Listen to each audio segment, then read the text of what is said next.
So here we are at the pond, and well, we've been trenching out and coring holes down into the spring aquifer, and we've been getting the flow to come up and up and up, and so those holes that you see cored like that, I dug with a post hole digger. You can see that's all fresh spring water flowing out of each of these holes. We definitely increase the volume. You can see the sand that comes out when we hit one of these spring holes. That's like the sand bed that the water veins running in. And you can see we trenched about 80 feet here, and well, it's flowing like crazy. I just shut the pond off, the drain off last night, so the pond would fill back up, so I can figure out my exact level points for the next phase of this project.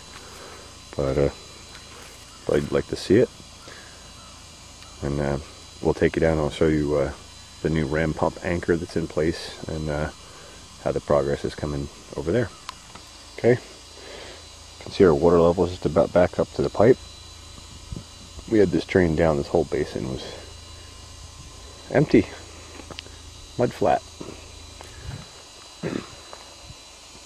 Got in a standpipe, which is that 5-gallon bucket mounted on the tree, and I'll take you down and show you the anchor point where the ram pump's going to go, which is right about where that pipe ends there.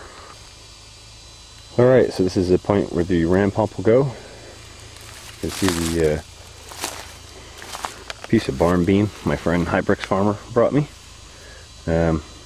That's about where water level is when the stream is flowing at its normal rate.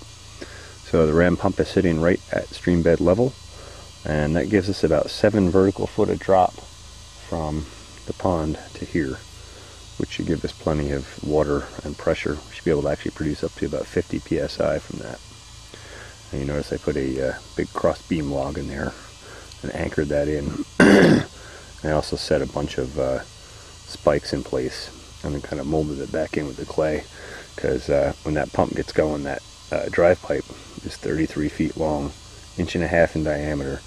That'll be the equivalent of a 25-pound sledgehammer slamming every time the pump cycles. So you got to mount that in somewhere solid. So delivery pipe will come right down from the bucket, right to the pad, drive the pump, and then the discharge line will run. That's where our source is. Discharge line will run off that way toward my truck, which you can see in the distance, and up that long hill slope and deliver to the gravity feed tank up top. So it doesn't look like a lot of progress, but it's not easy digging in heavy clay. So we're getting there, and we're waiting to get together money for parts and that kind of thing. But coming along well. Thanks for watching the Farmacy Seeds Network.